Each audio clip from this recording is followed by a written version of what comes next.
नमस्कार. संघर्ष वृत्तवाहिनीमध्ये आपलं स्वागत. घेऊया ठाणे आणि आसपासच्या परिसरामधील घडणाऱ्या महत्त्वाच्या घडामोडींचा आढावा.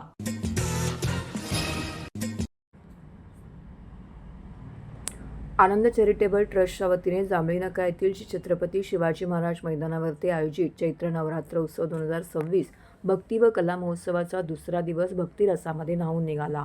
प्रसिद्ध कीर्तनकार ह.भ.प. निवृत्ती महाराज इंदुरीकर यांच्या कीर्तनासाठी ठाणेकरांनी मोठी गर्दी केली होती.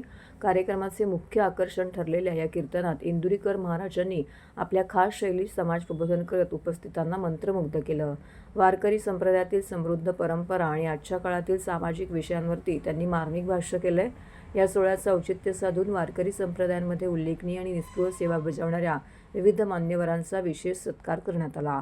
समाजाच्या आध्यात्मिक जडणघडणीमध्ये योगदान देणाऱ्या ह.भ.प. सौ अनिता संतोष पाटील, ज्ञानराज रघुनाथ म्हात्रे, ह.भ.प. श्री शंकर वाघुले, ह.भ.प. श्री महादेव गवाणे, ह.भ.प. बामा होंडमाने, ह.भ.प. गबाजी शिंदे, ह.भ.प. मच्छिंद्र उपाळीकर, ह.भ.प. गुलाब शेवाळे या व्यक्तींचा गौरव करून आनंद चॅरिटेबल ट्रस्टने परंपरेचा सन्मान केलाय. जांभळी नाका परिसरातील हे मैदान विठुनामाच्या गजराने आणि भक्तीने दुमदुमून गेले होते. या महोत्सवामुळे ठाण्याच्या सांस्कृतिक आणि धार्मिक वातावरणामध्ये मोठी भर पडली आहे. आज चैत्र शुद्ध प्रतिपदेपासून हा चैत्र वासंतिक उत्सव, चैत्र नवरात्रोत्सव आनंद चॅरिटेबल ट्रस्टच्या माध्यमातून गेले 31 वर्ष साजरा होत आहे. आणि त्या वर्षाचं सातत्य राखत असताना देवीचे 9 दिवस इथे भक्ती कलेचा संगम असतो आणि सर्व जाती धर्माचे लोक इथे येऊन अगदी हा भक्तीचा जो रस आहे त्याचा मनसोक्त असा आस्वाद घेतात. इकडे विविध कार्यक्रमाचे आयोजन केलं असतं आणि संपूर्ण ठाण्यातील मान्यवर असतील, इतरही जाती धर्माचे असतील, त्यांचा इथे सन्मान केला जातो. आणि ठाण्याचे सगळे जे नागरिक आहेत ते या देवीची आतुरतेने वाट बघत असतात. मी तुमच्या माध्यमातून सर्व ठाणेकर नागरिकांना विनंती करते की या देवीच्या या सगळ्या सोहळ्याला आपण उपस्थिती लावावी आणि या देवीचा आशीर्वाद घ्यावा. भक्तांच्या नवसाला पावणारी अशी देवी आहे. आणि खास करून इकडे जो 9 दिवस सातत्य राखत जो कार्यक्रम, सांस्कृतिक कार्यक्रमाची रेलचेल असते, त्याचा सर्वांनी आस्वाद घ्यावा अशी मी सर्वांना आवाहन करते.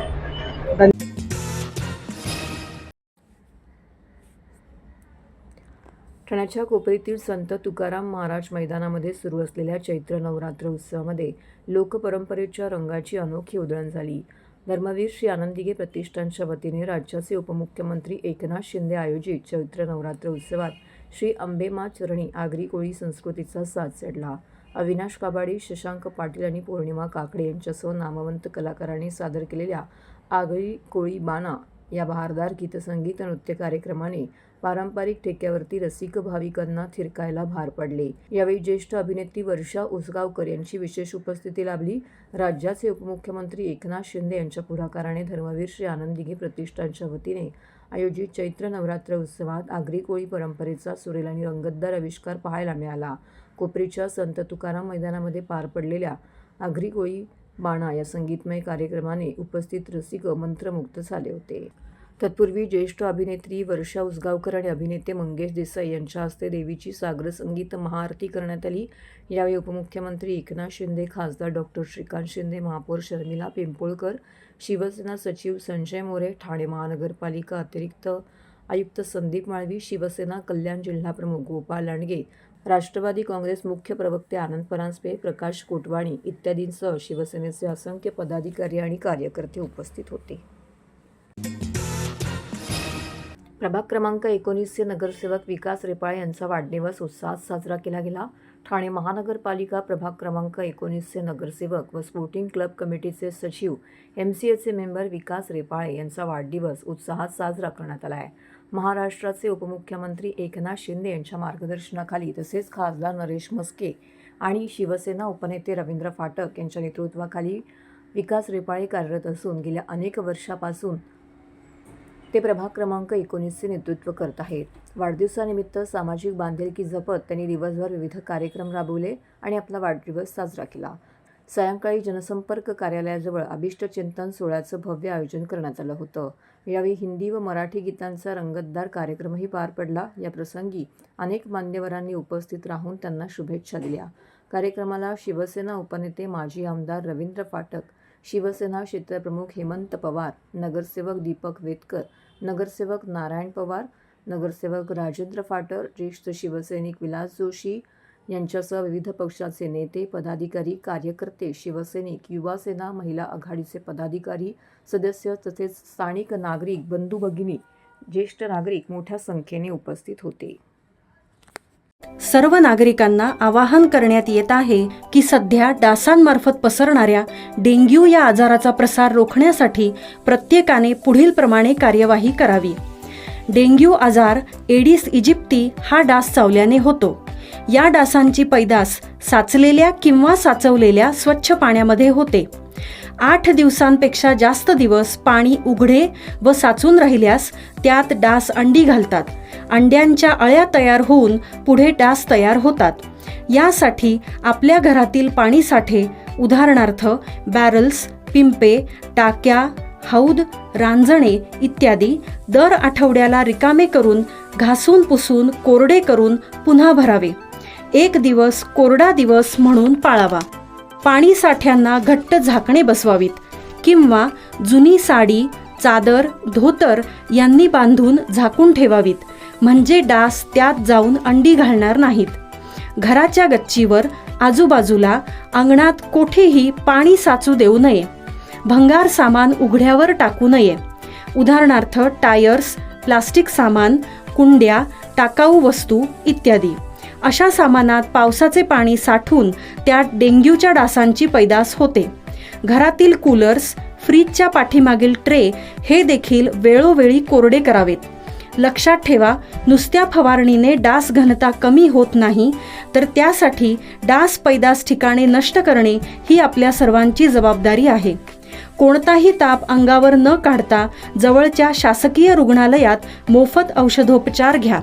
अशा प्रकारे नागरिकांनी सहकार्य केल्यास डेंग्यूचा प्रसार रोखणे सहज शक्य आहे.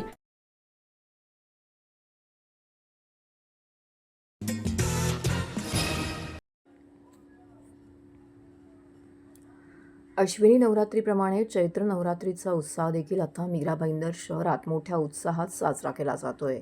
प्रताप सरनाईक फाउंडेशन आयोजित दिव्य चैत्र नवरात्र उत्सव 2026चा दिमागदार प्रारंभ झाला असून संपूर्ण शहर भक्तिमय वातावरणामध्ये न्हाऊन निघाले आहे. 19 ते 28 मार्च या दरम्यान हा उत्सव मीरा रोड येथील नामदार गोखले मैदानावर मोठ्या उत्साहात पार पडणार आहे. नवरात्रीच्या पहिल्या माळेला महाराष्ट्र परिवहन मंत्री तथा धाराशिव जिल्हा पालकमंत्री प्रताप सरनाईक यांनी सहकुटुंब आदिमाया शक्तीची विधिवत स्थापना केली आहे. यंदाचे खास आकर्षण दाक्षिणात्य मंदिराचा भव्य देखावा आहे. गेल्या 4 वर्षापासून हा उत्सव आपल्या भव्यतेसाठी ओळखला जातोय. यंदा या उत्सवाचे 5वे वर्ष असून दरवर्षीप्रमाणे एक आगळीवेगळी संकल्पना राबवण्यात आली आहे. यावर्षी भक्तांना प्रत्यक्ष दक्षिणेतील मंदिराचा अनुभव घेता यावा यासाठी दाक्षिणात्य स्थापत्यशैलीचा भव्य देखावा साकारण्यात आला आहे. नक्षीकाम केलेले स्तंभ आणि भव्य गोपूर हे भाविकांच्या आकर्षणाचं केंद्रबिंदू ठरले आहे. 9 दिवस विविध प्रकारचे धार्मिक कार्यक्रम राबवून या ठिकाणी देवीची विधिवत सेवा केली जाणार आहे. मीरा भाईंदरमधील सर्व भाविकांनी या दिव्य दर्शनाचा लाभ घ्यावा असं आवाहन प्रताप सरनाईक फाउंडेशनच्या वतीने करण्यात आलेलं आहे. अक्कलकोट श्री स्वामी समर्थ महाराज सेवा संस्थेच्या वतीने ठाण्यातील पाचपाकाडी नामदेववाडी येथील साईदर्शन सोसायटीमधील श्री स्वामी समर्थ मठामध्ये श्री स्वामी समर्थ महाराज प्रकट दिन सोहळा मोठ्या उत्साहात आणि भक्तिमय वातावरणामध्ये संपन्न झाला. मठाचे संस्थापक कैलासवासी अनिल बोर्डे यांच्या प्रेरणेने आयोजित सोहळ्यानिमित्त 19 ते 21 मार्च दरम्यान विविध धार्मिक कार्यक्रमांचं आयोजन करण्यात आलं होतं. या 3 दिवसाच्या उत्सवात भाविकांनी मोठ्या संख्येने उपस्थित राहून दर्शन व कार्यक्रमाचा लाभ घेतला. 19 मार्च रोजी सकाळी प्रधान मंडळ स्थापना गणेश पूजनाने कार्यक्रमाची सुरुवात झाली. सायंकाळी श्री स्वामी समर्थ भजन मंडळाच्या सुस्वर भजनाने भक्तिमय कार्यक्रम पार पडला. प्रकट दिनानिमित्त 20 मार्च रोजी भूपाळी श्रींच्या मूर्तीवर अभिषेक, स्वामी चरित्र वाचन, स्वामी जप, स्वामीयाग पूर्णाहुती तर सामुदायिक हरिपाठ तसेच विविध धार्मिक कार्यक्रम पार पडले. भ. रामदास महाराज थोरात यांच्या काल्याच्या कीर्तनाने सोहळ्याची सांगता करण्यात आली. महाप्रसाद वाटप करण्यात आला. यावेळी परिसरातील नागरिकांनी मोठ्या संख्येने उपस्थित राहून महाप्रसाद भंडाऱ्याचा लाभ घेतला. या कार्यक्रमाला आमदार संजय केळकर, उपमहापौर कृष्णा पाटील, नगरसेवक राजेश मोरे, नगरसेवक नारायण पवार, मनसेचे दिनेश मांडवकर इत्यादींसह मान्यवर उपस्थित होते. या कार्यक्रमासाठी मठाच्या अध्यक्षा संगीता बोर्डे, कार्याध्यक्ष सुभाष चव्हाण, खजिनदार ॲडव्होकेट अनघा बोर्डे पवार, संतोष पवार, कृष्णा किंजळे, वैभव पवार, संजय देसाई इत्यादींसह संस्थेच्या सर्व सेवेकरांनी विशेष परिश्रम घेतले.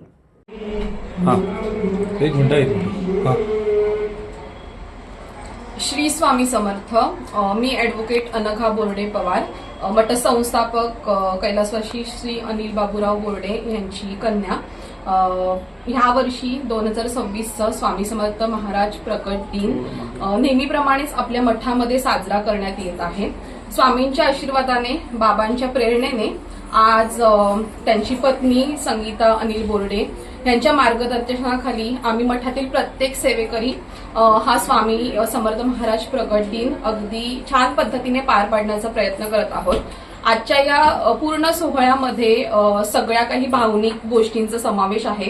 जसं सकाळपासूनच स्वामींचा अभिषेक, हवन, संध्याकाळी भजन, कीर्तन आणि भाविकांची मोठ्या संख्येने गर्दी, अशा सगळ्याच गोष्टींचा लाभ स्वामी भक्तांना घेता येणार आहे आणि तो सगळ्यांनी घ्यावा आणि हे स्वामींचा वास असलेल्या ठिकाणाला नक्की सगळ्यांनी भेट द्यावी ही स्वामी समर्थ महाराज मठातर्फे एक स्वामी सेवेकरी म्हणून तुम्हाला विनंती आहे. श्री स्वामी समर्थ.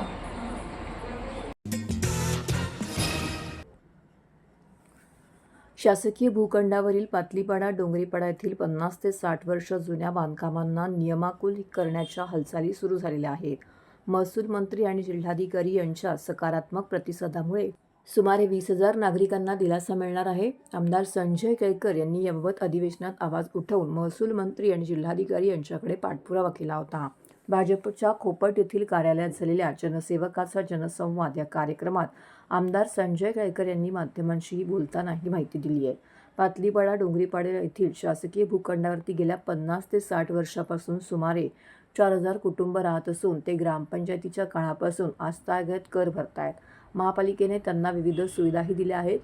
मात्र अचानक या कुटुंबांना शासकीय भूखंड असल्याचं सांगून जिल्हा प्रशासनाकडून घरे खाली करण्याच्या नोटिसा बजावण्यात आल्याने ही कुटुंब हवालदिल झाली होती. याबाबत त्यांनी आमदार संजय केळकर यांच्याकडे व्यथा मांडल्यानंतर केळकर यांनी अधिवेशनात आवाज उठवून सेक्शन 51 प्रमाणे ही बांधकामं नियमाकुल करण्याची मागणी केली. त्यांनी महसूल मंत्री चंद्रशेखर बावनकुळे आणि ठाणे जिल्हाधिकाऱ्यांशी याबाबत चर्चा देखील केली होती. याबाबत महसूल विभागाकडून सकारात्मक प्रतिसाद मिळत असल्याची माहिती केळकर यांनी दिली आहे. धर्मवीर येथील BSUP इमारती नादुरुस्त झाल्या असून नुकतीच येथे लिफ्ट कोसळून काही रहिवासी जखमी झाले होते. या इमारतीची तातडीने दुरुस्ती करण्यात अधिकाऱ्यांना सांगितले असून लवकरच दुरुस्तीच्या कामाला सुरुवात होणार असल्याचं केळकर यांनी सांगितलं आहे.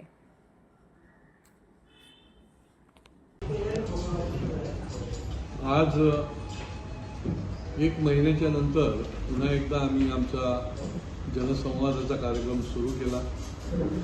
कारण की फेब्रुवारीच्या शेवटच्या आठवड्यालाच अधिवेशन सुरू झालं आणि पुढचेही 1-2-3 दिवस अधिवेशन चालणार आहे.